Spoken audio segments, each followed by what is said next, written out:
While her child lay dead on the floor, the suspect had clearly used pool chlorine in an effort to destroy evidence. As bad as that is, it only gets worse.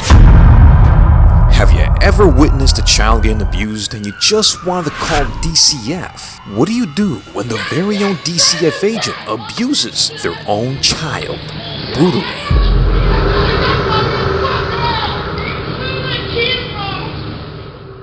In Sebring, Florida, on November the 15th, Friday, this woman you see here was arrested by the Highlands County Sheriff after they say this was the worst crime scene they'd ever seen when a 13-year-old adoptive daughter no longer met the standards, was no longer young and cute for this mom. So she decided to starve her, tie her to the garage, watch her through a camera, not allow her to go outside and play with the rest. This 13-year-old died inside with no food, no water, open laceration, open cuts for days, weeks that were fresh. The mom eventually used pool chlorine to get rid of the evidence, blood, tissue, anything that can lead to an arrest. Get this, after the girl was found dead by this adoptive mom, she took her 4 other kids, drove them 2.5 hours away so they wouldn't be any witnesses to this case. She drove back and called 911. However, the sheriff wasn't easily fooled.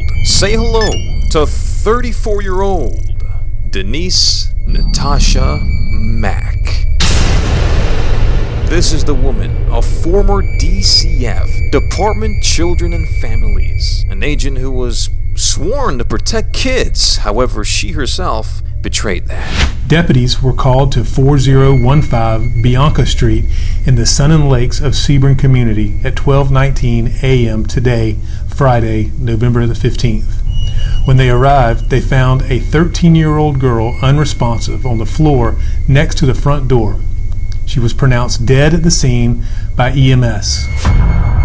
Telling the sheriff that she had no idea what happened to her child, and she just found her unresponsive. However, upon further investigation, the sheriff found out that this was a load of BS and arrested Miss Mack. They found the girl dead on the floor by the front door, pronounced dead by paramedics. Her adoptive mother, 34, Diane Mack, told deputies that on Thursday morning she was found unresponsive. So you told the sheriff's department that you found your adoptive daughter dead by 3 p.m. Thursday, and then 12 a.m. Friday. So I would say, 3, 4, 5, 6, 7, I don't know, I'm not good at math, but near 10 hours later, now you want to call 911? Get this. When she found her daughter dead, right? That's when she freaked and gathered her 4 other kids. Now, we don't know these are 4 other kids, if they're adopted or if they're her real children, what's their condition. We can only assume that they were treated a little bit better than this 13-year-old girl. So she rounded up those four kids and took them to Titusville, Florida. Now, here's a little bit of the maps, the distance and the hours. It takes 2 hours and 30 minutes to reach Titusville. Okay? That's where she took the 4 kids so they wouldn't be witnesses to this crime scene. Now, to drive back is another 2 hours and 30 minutes. With traffic, maybe a little more. So if we do the math, 5 hours in total it took for her to go and come back. That is when she finally called 911. After she ran the errand of dropping those 4, coming back, that's when she calls the sheriff department. So this girl's been dead for a long time. Clearly, this woman doesn't care.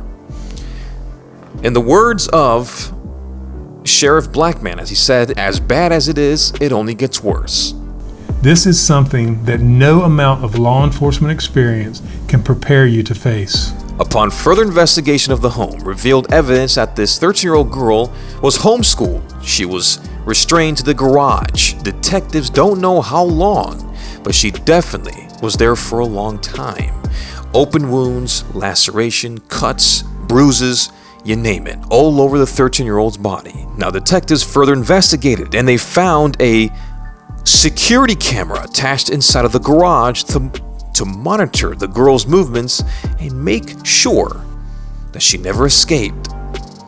While the child lay dead on the floor, the mother clearly used pool chlorine in an effort to destroy the evidence, get rid of any blood, hair, smell, any tissue, anything that can lead to evidence that this girl was trapped in this garage. As you heard it from Sheriff Blackman, this is something that no amount of law enforcement can experience and you can prepare to see face to face.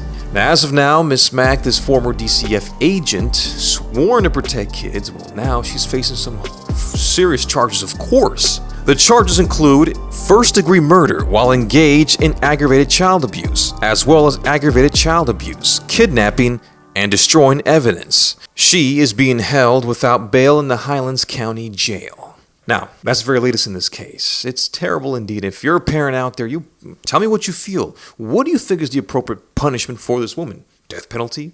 Life without parole? I don't know. I'm not the expert. I'm just a messenger. You tell me below in the comments. Guys, be safe, be careful, and always be aware of your surroundings. You can never trust that one person. And honestly, I think the reason why she had all those kids is to get SNAP benefits. You know, if you are married and you got kids, the IRS doesn't take much from you. But if you're single, you're screwed.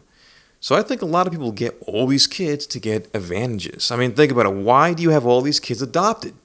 A lot of times they use those kids for their very own dirty, bad intentions, as of getting that big tax money at the end of the year. I heard you get up to $6,000 per kid. I don't know. Anyways, guys, be safe, be careful. See you in the next scene. Keeping it real. Talking to you guys all the way from Sebring, Florida, Central Florida, Highlands County.